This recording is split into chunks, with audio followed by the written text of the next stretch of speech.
With elections right around the corner, animal lovers will have the right to vote for the 13th Amendment. Communities are reuniting to make our beaches beautiful again. An old trend comes back to life, which has generations spinning in circles. Ain't no mountain high enough, especially if you are into rock climbing. This and much more as Panthers in the Mix starts now.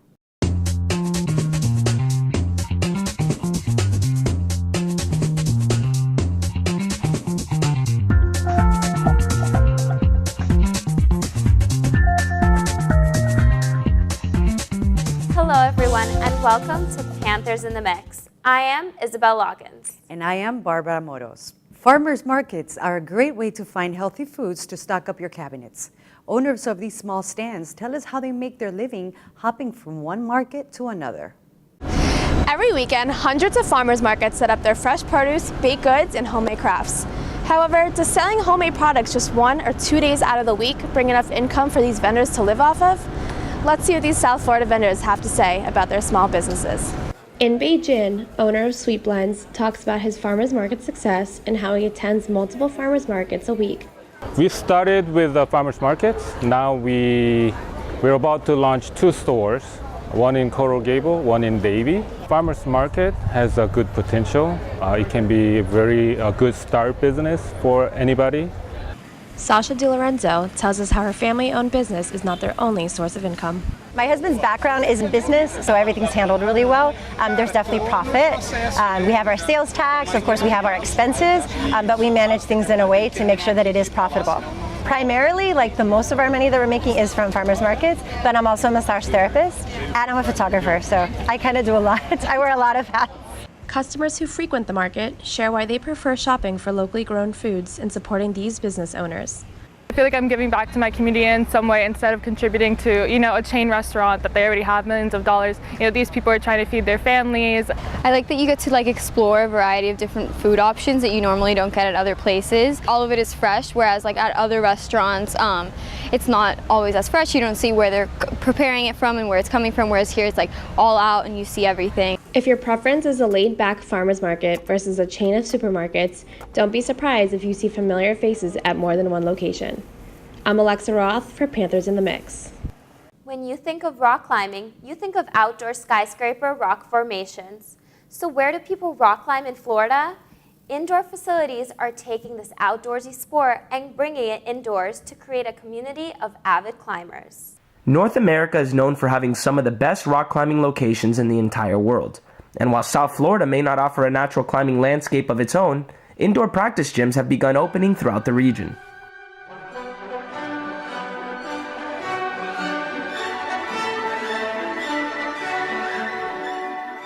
Indoor versus outdoor, really the main reason for climbing indoor at all is to go outdoor and be able to perform. Outdoor is just better in every way, in my opinion. It really lets you be creative with the way you climb. There's just an unlimited amount of options when you're out there. You utilize anything that you learn at the gym, and you really get to have, a personality when it comes to climbing.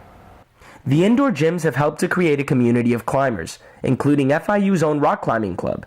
And team member Alberto Diaz accredits these gyms for helping him conquer his fear of heights. I have a fear of heights, so doing rock climbing. So I like pushing myself to the edge, to the extreme. Tommy Lopez is proud to call himself the group's president. I really like that we're building a community here for people to get outdoors, get active, and climb together. Climbing, it's a communal activity. You make tons of friends doing it and you get fit at the same time. When I heard that the FIU team was going on outdoor trips, I was immediately interested. So I decided to strap up, learn the safety rules, and give climbing a go. And Diaz decided to show me the ropes. Number one thing is your forearms.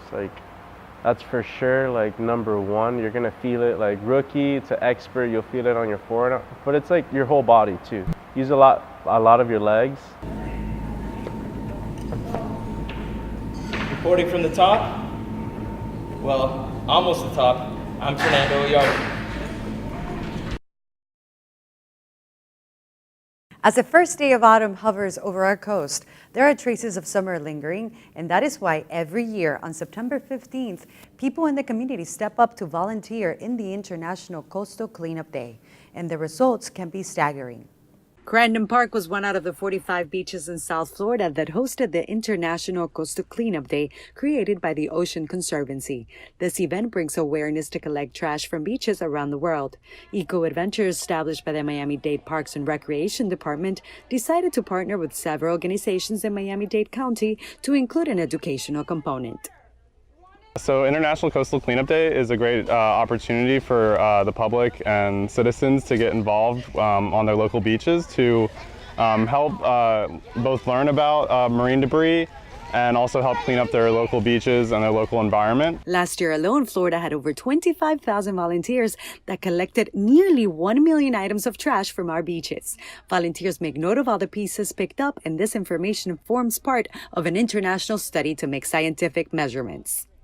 The beaches are dirty and we all like beaches, but if the beaches are polluted on, the beaches don't have that many space for all of us to do much things and to play around and to go inside the ocean and swim. I may sound like a broken record, and you'll see why when Panthers in the Mix continues. We'll be right back. Are you not living your life to its fullest potential? Come enjoy a healthy and stress-free life by the water as an FIU Panther. Our picturesque Biscayne Bay campus offers a variety of bachelor degree programs. The Hospitality Management program organizes the South Beach Food and Wine Festival every year.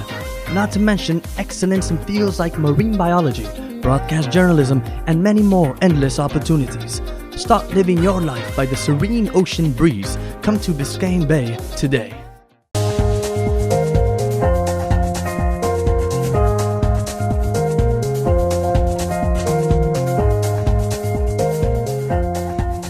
Welcome back to Panthers in the Mix. Streaming music on your phone is one of the most popular ways millennials listen to music. However, there's a new form of listening to music that is actually old school. Here's Nicholas Poblete, who found a place where people of all generations can jam out together. We're living in this technologically advanced era in which we have so many ways of listening to our favorite songs, and it's on our phones. But despite the convenience our phones offer, the vinyl is making a major comeback.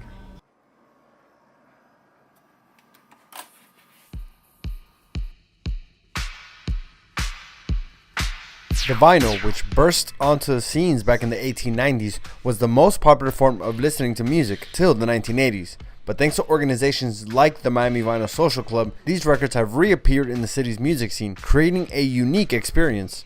I see a ton of people that, in my perspective, probably wouldn't interact with each other anywhere else because they didn't know that they had that common bond.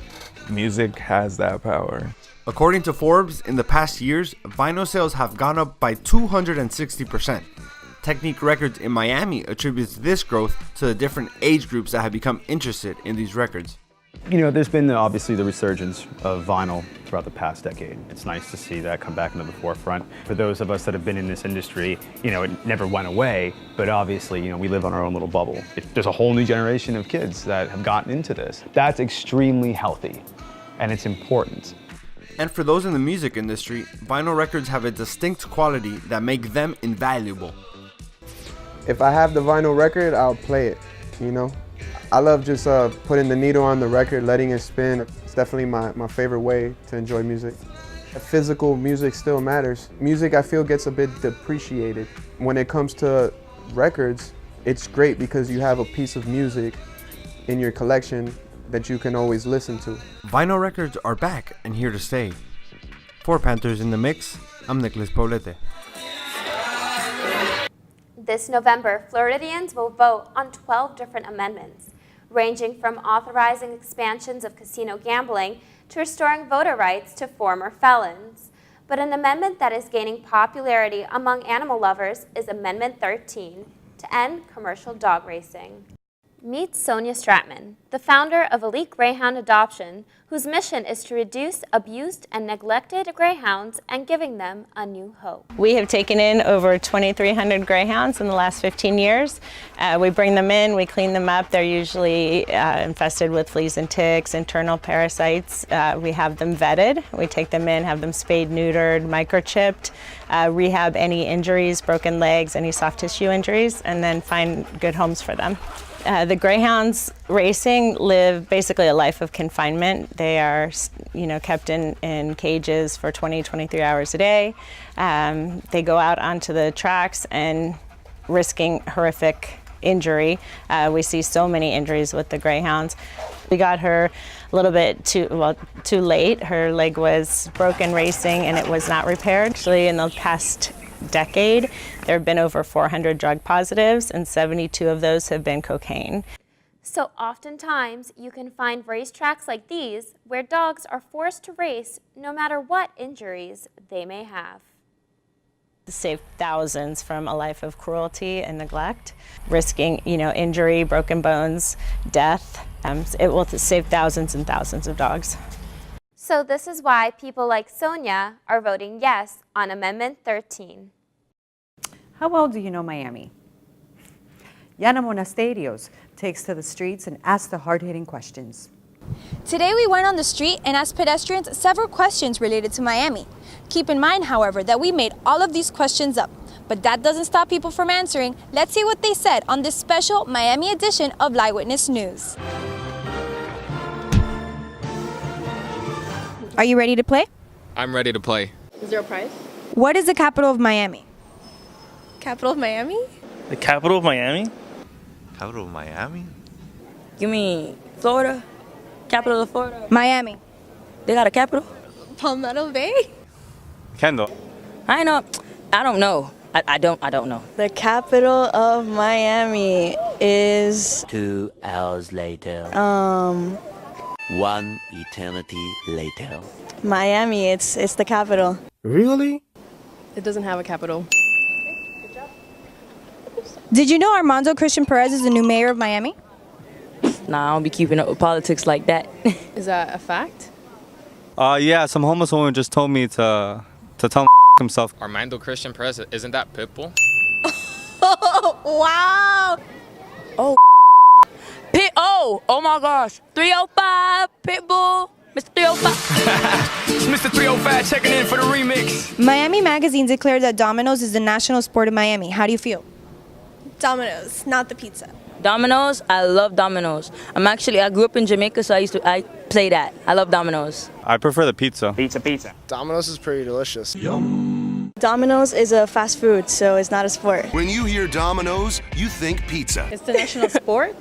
Domino's? Oh, I thought you meant pizza. I feel that Cubans should be playing it more and more because that's what they always play, but no, there is not such thing as a national sport of dominoes. I still play Domino's though if y'all want to get that. Perfect, but I really love the pizza. It's Pitbull though. Shut up, Pitbull, man. If you're seeing this. I can't believe you were able to keep a straight face. Me neither, but I am a true professional. Yes, you are. That's all we have for today. I am Barbara Motos. And I am Isabel Loggins. Thanks for watching Panthers in the Mix.